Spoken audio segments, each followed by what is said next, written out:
All right. Hey, it's Doug Cunnington here from Niche Site Project, and with any luck, you can actually hear me. So I think I can take these earphones out because I don't actually need them. I did my test earlier, so I see there's like 2 people on. So if you could let me know in the chat, I see Leo, welcome, Dan, welcome also, and Paul. Let me know in the chat if you can hear me. I ran 2 tests earlier, and they came out, well. It actually worked. The last time I tried to do a webinar, it did not work at all, so we had to cancel it. So looking forward to actually having this work out. So this webinar, this session is how to get promoted in your corporate job. So I have a little experience with this, and it is definitely a departure from the normal internet marketing and Amazon affiliate content that I normally go over. However, it turns out like half or more people that attend the sessions usually have a day job of some kind. So this is like an idea that I've had in the past to share this story, because it took me several years to sort of put it together. And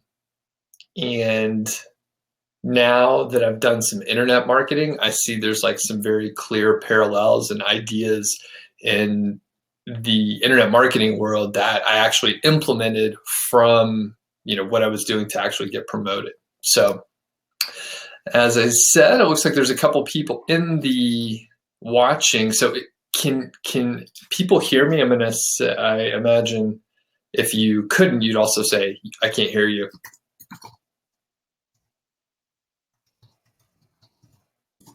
So I'll just type it in just to be sure in case someone is doing something else. Maybe you see it in the chat now. Now you'll answer back. So hopefully people can hear me and or see me. I think the last time people couldn't even see me, which was disappointing. Okay, cool. Leo says he can hear me. Thank you, sir. Appreciate it. Okay. Yep, like I mentioned, I ran 2 test webinars earlier this morning just to make sure this thing worked, and then it took me a little while to do that. I just rebooted my machine, so everything should be fresh and working and clean. So cool, we'll hang out here a minute or longer or so just to make sure people have a chance to join up.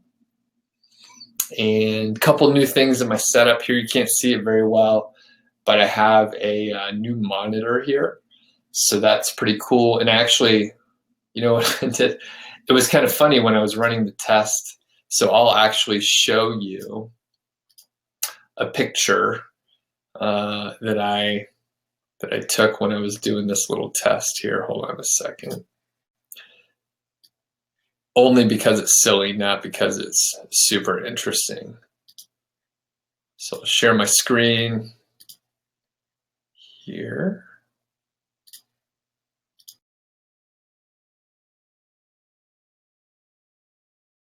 Running the test webinar. And yeah, there's my new monitor. It's my birthday actually on Saturday, May the 6th. So my wife got me a new monitor. I had been working off the laptop screen for quite a while. And yeah, so I have a new big monitor, and I like it so far. So as we're getting started here, I see just a handful of people, and I'm gonna head over here. I believe that, well, I didn't do a ton of advertising for this webinar. It's a new topic as well, and something that I'm actually interested in, and sort of behind the scenes, since we have this small intimate group here. As I'm, talking and interacting with people that follow Niche Site Project, I see there are quite a few people that either have a corporate job in the software or like system implementation industry, or they're project managers. Like a high number of the people that interact with me at a high level usually have like a similar background as me. And that's pretty cool, because I think we can identify with each other in a way that other people can't.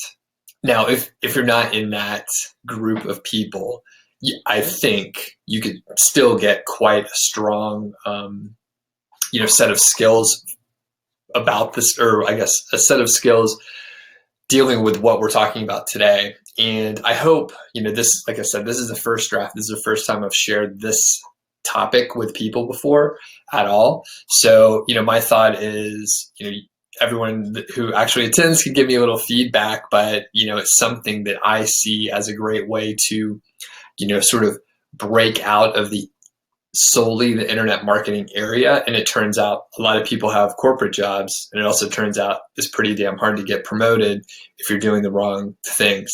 Even if you're doing the wrong or the right things, it can also be difficult. But anyway, that's why we're doing this topic. Like, it can be a way to, pull people into the niche site project, community that weren't aware before through topics that they're interested in. So I would imagine, for example, I didn't advertise this on LinkedIn, by the way, but if I, put it out on LinkedIn, I have, a bunch of contacts from my old world, my old job in the corporate project management world, who would probably be really interested. And then, right, they have no idea about internet marketing or online business, or maybe even they don't even know that I switched because I'm not super active on LinkedIn. But all of a sudden, the whole world could be opened up to them, and they would realize, hey, I could spend more time with my family if I didn't have to work 12 to 14-hour days. Okay, I've stalled long enough. Let's get into it. So as normal, ask questions as we go. Small group today, so feel free to hop in whenever, and let's get to it. So sound check. Hopefully you can still hear me, and if not, just yell. Let me know. I'm Doug Cunnington, founder of Niche Site Project. So that's my dog Brody and I out in the mountains. So it's pretty cool. We actually went down to Yellowstone a couple of days ago. Funny enough, we picked like the last rainy day. It's been clear and sunny for the last two days, but when we went down, it was actually rainy. It actually snowed some, and there were a lot of clouds. So it was a little cold. So anyway, I'm looking forward to the spring and summer starting up here. If you're new to Niche Site Project, or to me specifically, I have been featured or quoted on a bunch of different places online. You can see them here.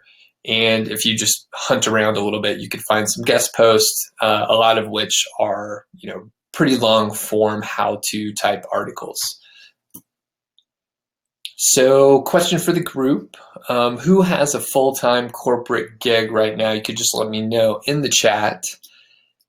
Just say yes or no, and if you wanted to share like what industry you're in, that'd be interesting too. So I always share this here for, people that have been to more than one of these. You've seen it a lot.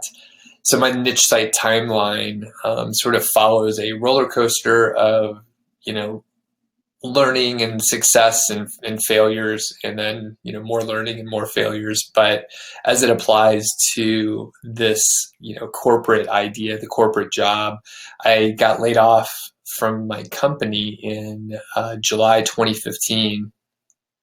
And basically, I'd worked there for 9 years, worked my way up to middle management, and I haven't mentioned it much before, but pretty sure I got laid off because I was delegating a great deal of my work to my team.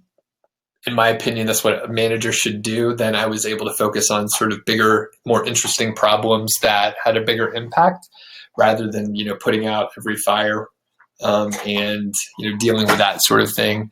But it turned out that the organization that I was in didn't appreciate delegating and having a team, doing more tasks, and the manager sort of, I was going to say check out, but the manager, in my case, I was really trying to, try some different stuff. I was testing things out. So I was going against the grain in an organization that didn't appreciate it. So I got laid off. Anyhow, I see Dan does software. Okay, cool. Are you a developer, Dan, by the way? And then Leo, your wife has a corporate job, state judge right now, and you're working on it. Cool, TBD. All right, and then further, I was gonna, I guess just thinking about jobs. My wife worked at a company. She actually was laid off a couple weeks before Christmas, and it was one of those deals where they had her lay off a few people on her team and then laid her off a few weeks later. So you see that in TV and movies, but they literally, forced her to lay folks off and didn't tell her anything about what was going on. And after 10 years, this is a small company, by the way, like 40 people. So, not much loyalty, even in a small company. They just sort of, I was going to say some harsher words, but basically they just, used her to help lay off people because that's a tough thing to do, and then laid her off. So anyway, she has another job. She just started a little while ago, so things are good there. By the way, I mentioned Q&As at the end, but feel free to ask whenever. So Dan's a UX designer. Cool. Okay. And are you currently looking for a promotion, Dan, at this point? Like I said, there's not too many people on here today, so it'll be easy to tailor it to like whatever we want to cover. Okay.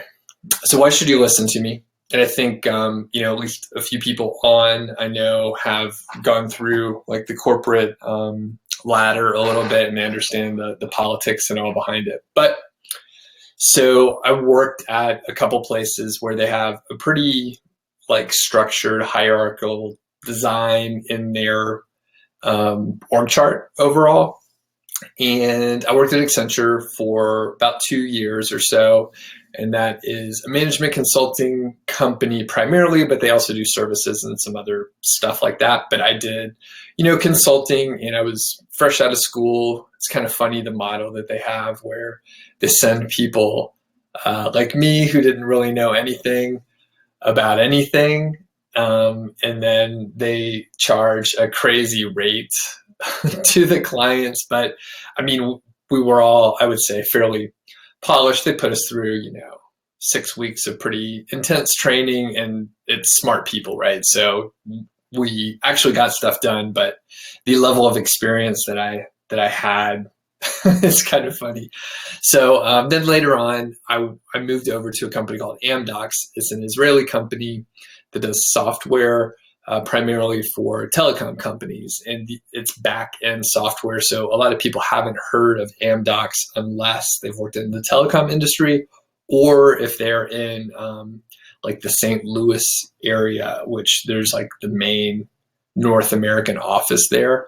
But it's a pretty big company, tens of thousands of employees, and they work with big tier one telecom company. So I worked there in their consulting division for almost 10 years. And, through that, I learned quite a bit about, I guess, going through the process of getting promoted, struggling quite a bit, not understanding like why, I wasn't getting promoted, even though in my mind I was doing better work than some of my peers who were promoted. And I couldn't quite figure it out.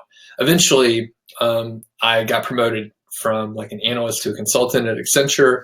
Then I moved over to Amdocs, and they hired me at a consultant level, and then I had to get promoted again to senior consultant, and then eventually I got consulting manager.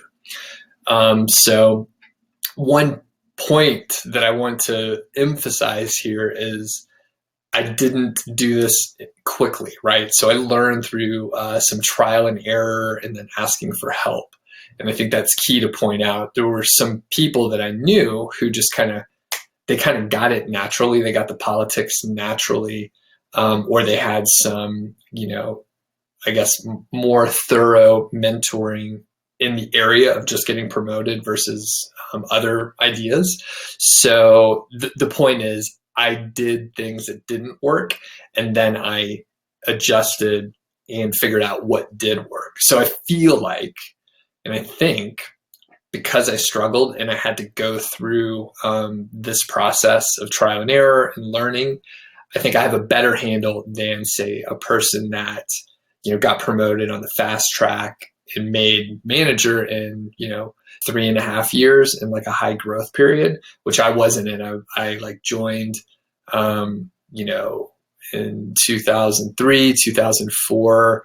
And then, the market was up and down. So I wasn't in like a boom growth period.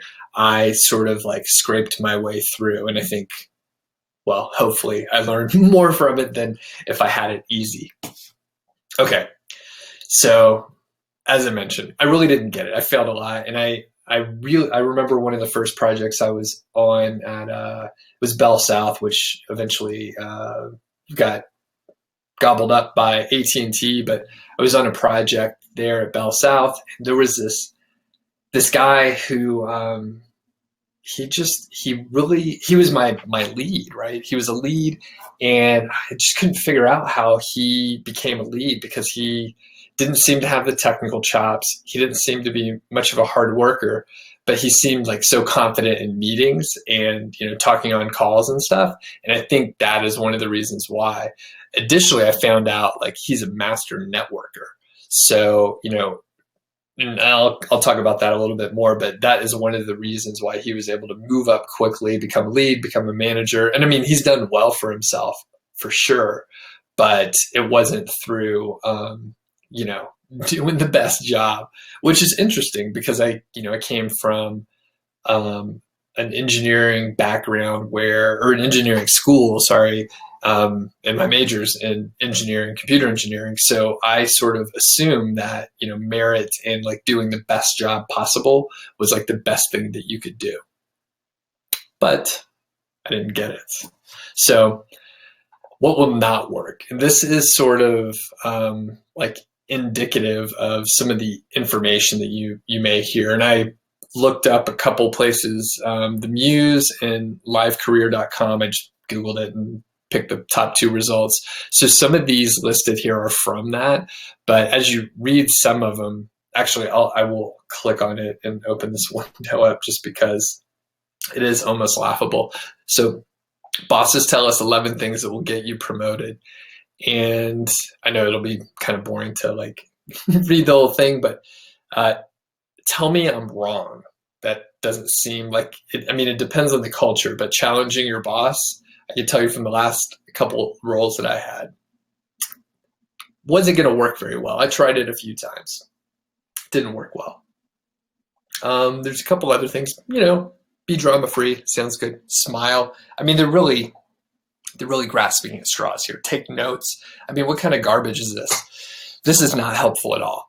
It's like, show up and do your job. Come on. So don't expect to be rewarded. That's fair. I mean, I think that kind of goes along with life. Yeah, Leah. I mean, the top reviews don't go to the people who do the best work. Thank you. Yeah. And like, it just doesn't, I didn't know. I was like, 23, 24. Okay. And here's one here. Ask how you can help. So I think in certain times like that actually could be a thing to do, but I definitely had actually a career counselor, a mentor in my last position who told me, you need to make yourself indispensable to the client. He gave his example. He said, I'm doing 80-hour weeks. I'm on calls, most of the day and most weekends. And, I'm having to do some night shift and, I don't know what they would do without me. And, he was not impressing me. I was like, sounds terrible. Like your kid, I don't have kids personally, but he has kids and he was like not spending time with his kids and family and he was miserable. And I was like, well, that definitely sounds like a thing that I'm not going to do. I'm not going to volunteer for a bunch of stuff and ask for help. And, it also turns out, he's saying he was working like 80 hours a week or so. And you can't actually do like good work for 80 hours. It's so apparent now that, if you're sitting on calls for like 10 hours a day, like that's not really work. That's just like wasting time and money. So anyway, I'll get off the soapbox here, but we'll go through some specific examples, and I'll try not to go on too many tangents here. So number one thing that won't work, expecting that doing your job is enough. Even if you're in the top 10% and like really, really crushing it, like it's not enough.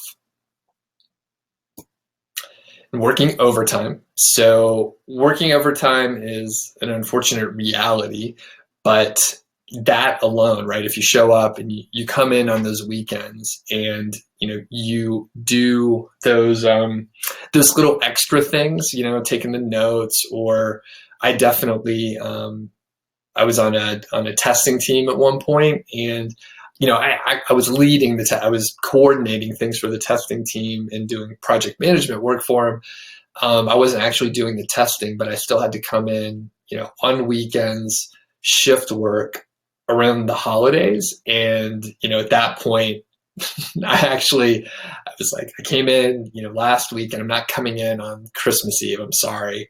I worked some nights, I'm not going to do it. And they actually gave me a bad review shortly. I mean, they kicked me off the project, which was actually not a bad thing for me. So I'm not sure if they accomplished what they thought they were accomplishing. It did slow down my promotion process, probably, but I'm 99% sure that they weren't going to help me get promoted anyway. So the point is, working overtime is not going to, I guess, be the differentiator. Now, you may not want to do what I did and tell people no, but sometimes you got to stand up for, yourself, or they're just going to walk all over you. Okay, and I see Jay said, I got denied a big promotion because I became too valuable to my boss, and if she lost me, she was screwed. For some reason, the company allowed current managers to veto promotions. Jay, that sounds awful, and I bet that is not, too rare. And I know for a fact, in the organization that I was in, when I became a manager, I then had, people that I counseled and that I was a mentor for. And I can tell you that, that sort of thing could happen. I didn't personally see it, but I know for a fact that, they don't want to, create too much work for themselves.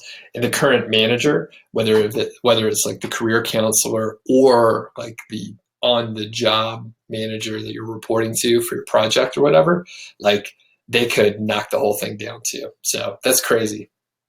So another thing, volunteering for more work. So this goes back to the point I was making before.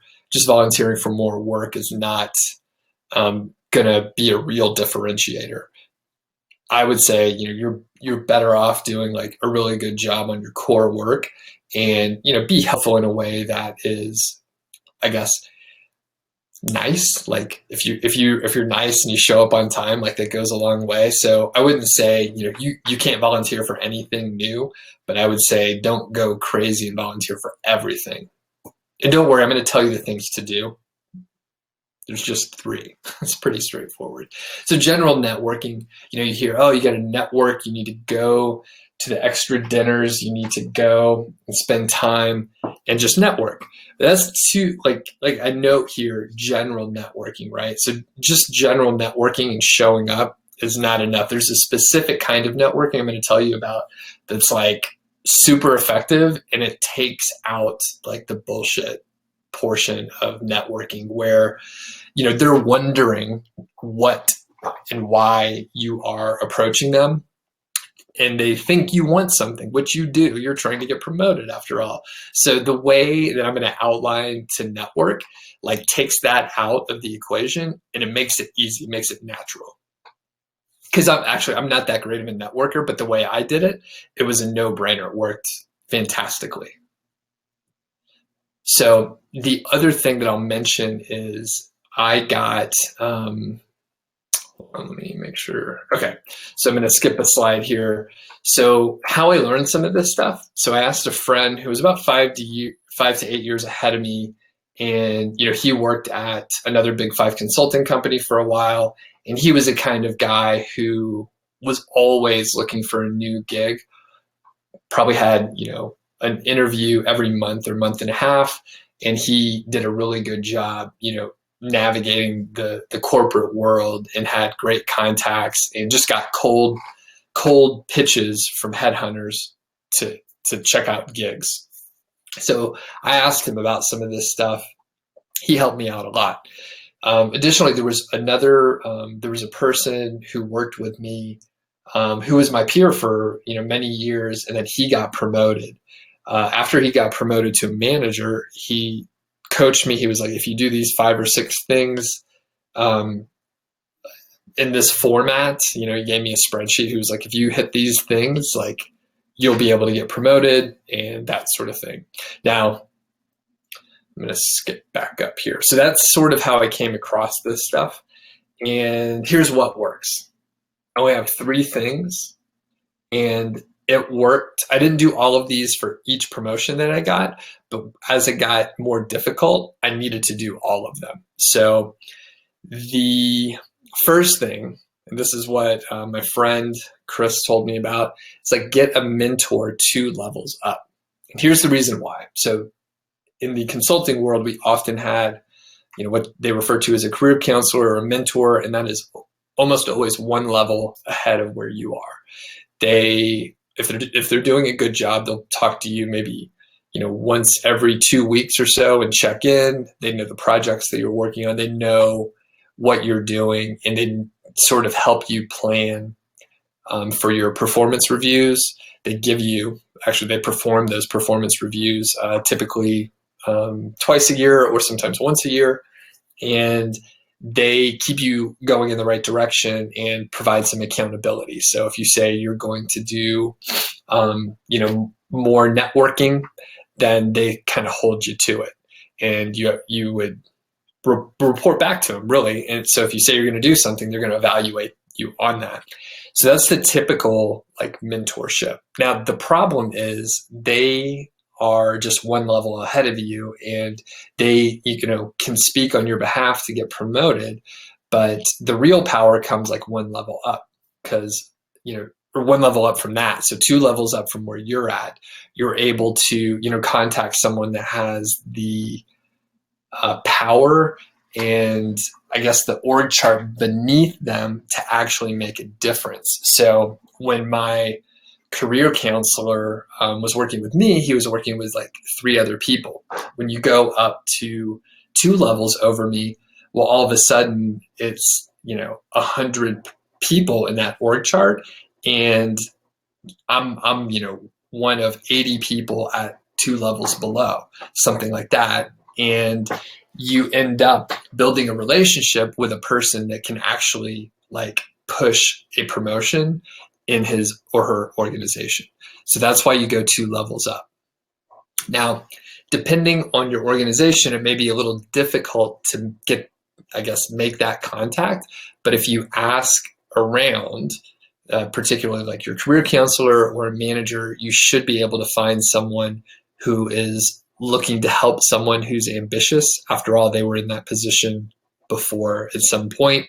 And most people in a director or higher level management position are looking to give back, and mentorship is a thing almost all organizations evaluate their management on. Okay, so you should be able to find a mentor. For me, I specifically had a person, a high-level director on the engagement that I was on. So I was able to, reach out to him. I was already doing some work with him. So I, scaled it up, and I did, look to help him. And I may have asked him, hey, I want to do more work as part of my performance review goals, and I would like to do more stuff. If you have anything specific, let me know. And I can't remember exactly, but I did have a couple ideas that I brought to the table for, like I said, I delegated a lot, so I had some free time. So I, brought to the table, hey, we're doing this thing that's inefficient. I have an idea that I want to try out. And, he said, sure, go for it. So, I scaled it out in a pilot, scaled it out to, a whole team of like 100 people, which ended up being like really effective. And I was able to quantify things on my, promotion proposal. Okay, moving on to the next one. Volunteer to organize a charity event. So this is gold right here. So when I was at Accenture, I was like, I'm not sure what to do to get promoted. I missed it the first time around. And my career counselor, said, oh, so, a charity event is a good thing to do. So here's exactly what I did. My father is a retired firefighter. And I think at the time he may have just retired. And I held a spaghetti dinner where I gave the donations to the Firefighters Burn Foundation. So it's a no-brainer to get that sort of thing organized. When I have a certificate, I didn't have time to pull the certificate up, but I actually saved it in my files. I have a certificate from the Burn Foundation in the county in Georgia where my father worked. And yeah, they're like, thanks. And I, made the donation. So it was just a matter of pulling together a few volunteers. And the one thing that I didn't do well with that is I should have pulled in more volunteers from the company to help out. So I had maybe just the bare minimum to get it done. And I was approaching my peers because those are the people that I knew. But the thing that I really needed to do was try and find the I guess level above me and 2 levels above. I didn't understand it that early in my career, but if I could have gotten 1 or 2 volunteers where, we spend time planning, we spend time working on the actual dinner, then, that is super effective and way more time than you're going to be able to get from them during the day, most likely. Then it's a charity event, right? So the main thing here is it's an extracurricular thing that you're giving back to the community, and all companies want to, have a presence within the community. And if you're leading that up, that is a huge, huge differentiator, very big. Now, when I made the management level, the consulting manager, I did the same thing. It was for, I can't even remember. It was essentially donations, and organization was, pulling together donations, and they shipped it to, third world countries. I'm sorry, I didn't pay a huge amount of attention on that one, but there were several directors, a few levels up that I was able to work with. And I also, talked to the organizer and said, hey, I want to help a little bit. Can I try and pull some people from my project on? Which of course they said, yes, they always want more help. So I was able to connect with that person who was a director a couple levels ahead of me. So that was super helpful. And then the third part is to market yourself. So pulling it all together through the networking of organizing a charity event, or at least being a part of a charity event, you can reach out to the people that you've met and just tell them straight up. So this is the part that I kind of missed. You just tell them straight up, hey, I'm looking to get promoted.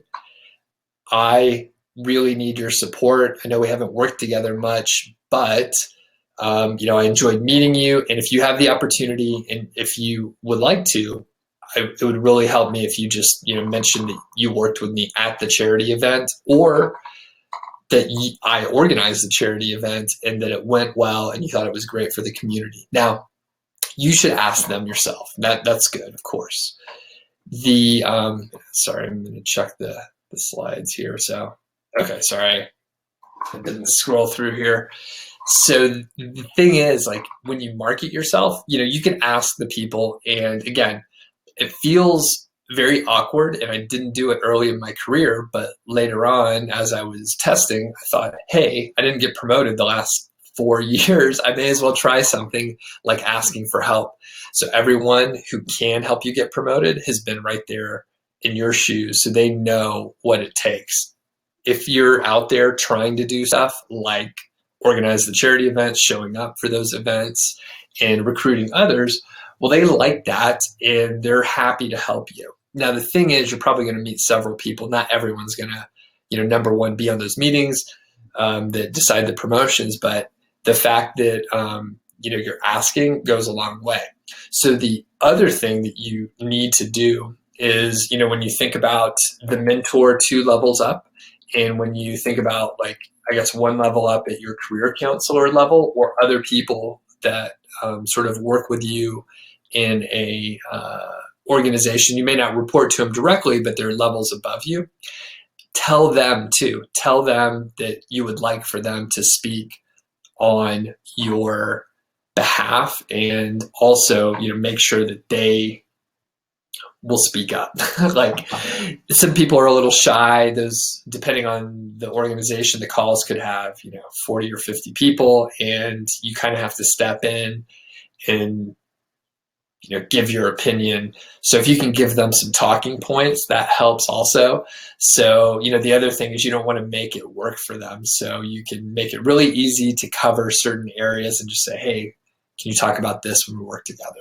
Now, when you get other people in the organization, and at least like 1 or 2 of your mentors to like check in with those individuals too, now they've been asked twice. So, to be specific, I asked my career counselor to reach out to these 5 other directors who knew that I worked on these charity organizations, and to just ask them again, hey, can you speak on Doug's behalf?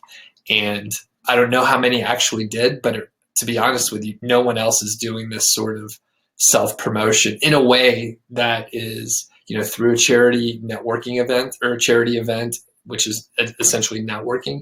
And what you're able to do is, build some, I guess, a team that is going to look out for you, because if you don't ask them, they're not going to pay attention. They'll just listen to whoever's talking the loudest. But if you have like multiple people at a high level speaking up for you, then that's going to be super effective. So let's see here. I see some comments came through. So Leo mentions, I've been the level 2 level up guy, and to add to that, it was easy to compare the ambitious person to those already in the role. Someone 1 level up isn't able to do that, nor do they have the org slots to sponsor the promotion. Yes, that is, and I haven't been the 2 level up guy myself, but I mean, that is a great point. Like, they don't have the budget to do anything. They're just one other person, 1 level up.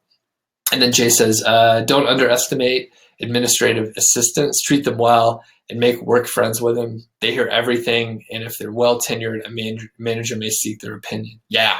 And I mean, you know what, to go further, I mean, I would say treat everybody well, and like just be 100% professional.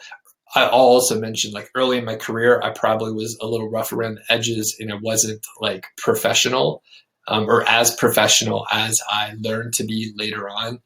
And that is like one of the number 1 things I never, would want anyone to say, well, he's not as professional as I hope. So I just want them to think like I have it together. I was lucky. I was able to work from home for a lot of my career, I think. And when I went into the office, especially, later when I was looking for that promotion, I was dressing, as they say, dress for the job you want. So I was dressing up in a suit. I wouldn't have a tie on, but, I would dress up, and I would be, the best dressed person in the meeting. That, it was like on par with the director level versus, people that were actually my level of like a senior consultant. They were just dressing in like business casual. Maybe they even have jeans on or something. Never did that. Always looked like a little bit better than my group. So Thomas asked, in small orgs, should we go 3 up, 2 levels up? Doesn't have the permission to add people. 3 is also C-suite.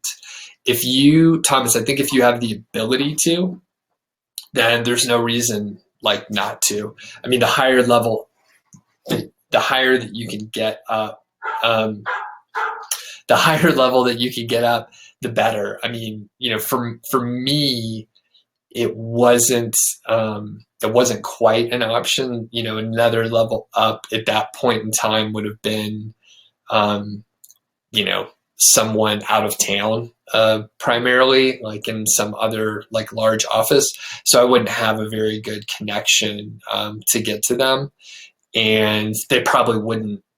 I would have to be doing some pretty exceptional stuff for them to like try to want to mentor me. But yeah, to your point, in small orgs, or I would say like just in general, if you can go up as high as you can while, staying within reason. Good question though, Thomas. Now, let's see here.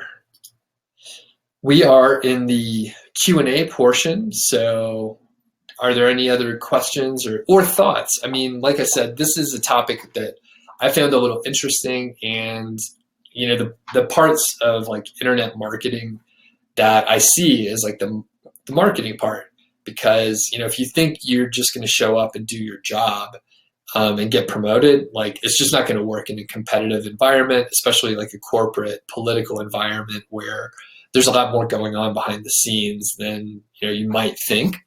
So from my perspective, when I look at how I can write emails now that maybe like get people's attention a little bit more than a dry business email, well, I mean, I think if I went back to an organization, I would definitely be able to navigate a little bit better.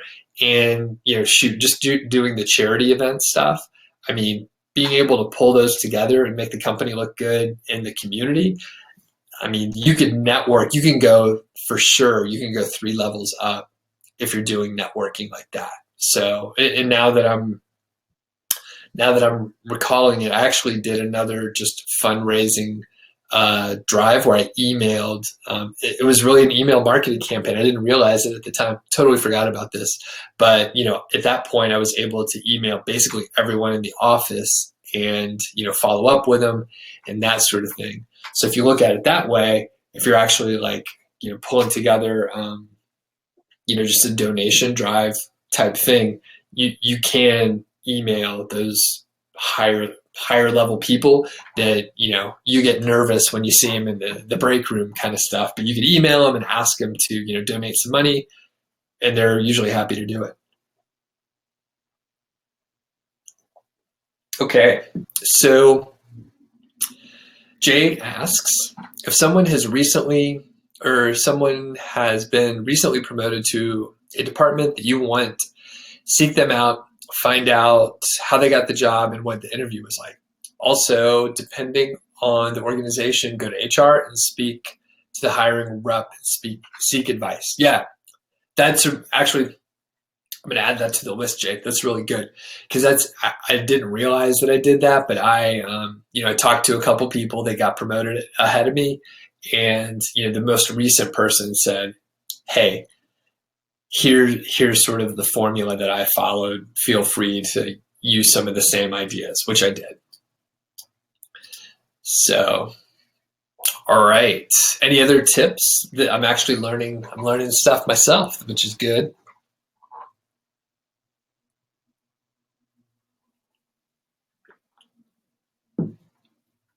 Okay. Then I guess also mention, like in a broader way, is it interesting to have this sort of like corporate world in the webinars. Like I said, it's definitely a little different than the internet marketing. Trying to think, do new and different things is a good thing. Sometimes it works, sometimes it doesn't. Maybe this topic isn't super interesting to a lot of people or something like that, but just curious if anyone has thoughts on it. You don't have to mention it in the chat if you don't want to. You can send me an email or you can put it in the chat. It's fine with me. So, okay. And are there any internet marketing questions, any niche site questions or something like that? I have, other topics to cover, and I'm going to, start back up with the weekly webinars. Leo, that's a good comment. It just helps me stay motivated that I never want to go back.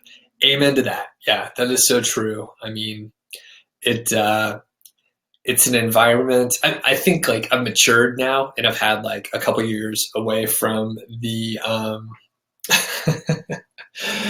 I've had a couple years away from the corporate environment, so I think I could potentially put up with some of the politics, and I know what to do now. Plus, I mean, the other thing is, I mean, if I still have my like online income and actually got a corporate job, I mean, when you have a job, I think I heard Scott Adams say something to this effect, who's the writer of the Dilbert comic and a few other books, but he said, um, if you have a job that you don't have to do, it makes the job so much easier. You just make decisions, you don't stress about it, and you just go, you finish your day.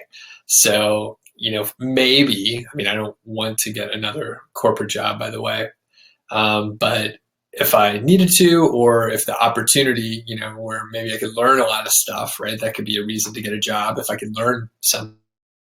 But you know, not having to like do the job, like not being, you know, forced to from a monetary standpoint takes a lot of the pressure away.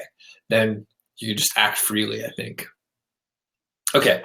Let's see here. Any other questions? So Thomas says, it was good, especially as you're not a career management guru. Oh, thanks, I think. And then Jay says, what's your opinion of ClickFunnels? Do I know a good source for a very detailed checklist for creating a site that literally has every single thing? I keep feeling like I'm missing things, and every list I find is more general. I don't know much about ClickFunnels other than ads that I see. They do a really good job with their ads. I want to say I looked at it briefly when I was working on, I think I was working on a course on private blog networks with my friend Lewis Ogden, and he and I looked at it. It's fairly expensive, but I think like if you're able to implement it in the right like funnel, which you know that you have, you know, one, time to test it, and two, that it would be effective, I think it could be a way to make the integration of, you know, moving through the funnel much easier. So that is an opinion of someone who's never used ClickFunnels, by the way. So I think it can be really helpful, but I don't think it's absolutely necessary. As far as a source for a very detailed checklist, let's see. When you say, I guess when you're asking, Jay, for the detailed checklist for creating a site that literally has every single thing, what do you mean there? Like a niche site, or in the context of ClickFunnels? Let me know. I'm not sure what you're asking for the second question there. Okay. Sean asks, who do I recommend to host niche sites? You're looking at A2 and SiteGround. I've never used either one of those. I have heard good things about SiteGround though. I use Bluehost. I use their WordPress optimized for my niche site, and then I use MDD hosting also, which is a smaller company, but for both of them I pay about $25 a month. And I think I think Bluehost is fine. I know a lot of people like talk about Bluehost not being good, but if you're paying for the cheapest hosting that they have, actually across the board, if you're paying like $4 a month for hosting, then it's just going to be a little bit slower, unfortunately. If you pay about 25 bucks a month, which is what I do, you should be able to handle like quite a bit of traffic, and it shouldn't be a problem. So I would say, Sean, most likely, you know, just make sure, depending on the amount of traffic that you get, just make sure you're getting, you know, the right package. So you get what you pay for. If you're under, you know, $5 a month, it's probably going to be a little slow. And if you're ready to speed up your site, go ahead and step it up to 25 bucks a month. It's not necessary to wait until you're making, you know, $150, $300 a month on your site, and then you can step it up to the faster hosting. And by the way, when I did that, assuming your site doesn't have like huge images and stuff, going over to a new host, it changed my load time on my sites from like roughly 6 to 8 or 10 seconds or so, not over 6 seconds, to like under 2. And then when I added a CDN, a caching plugin that was set properly, it's like a second or less. So unless it's like a super huge post, but most things load in like a second. So hope that answers your question. You get what you pay for. All right. And then Jay followed up and said, a WordPress site, whether a blog or a niche site. So a checklist that has every single thing. Nope. I sure don't know of that, because I think, part of it depends on like what your site's for, and like how detailed you want to get. Because I know what you're saying. A lot of people would probably provide you a checklist and it's 10 items because they want it to be manageable. But I mean, I think probably, Jay, the best way to do it is like to go through the process yourself and then find out what you come up with. And then I would say you can go to, say, like a Facebook group. Actually, this is a good segue. You can go like to a Facebook group where there's like knowledgeable people who are not going to,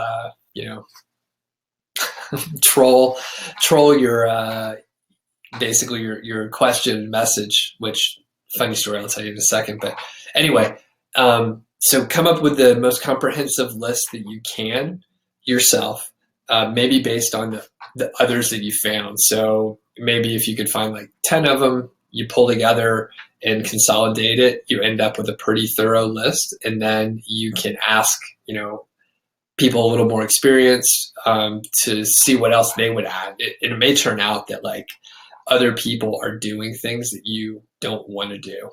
So about the Facebook group. So I mentioned my friend Lewis a minute ago.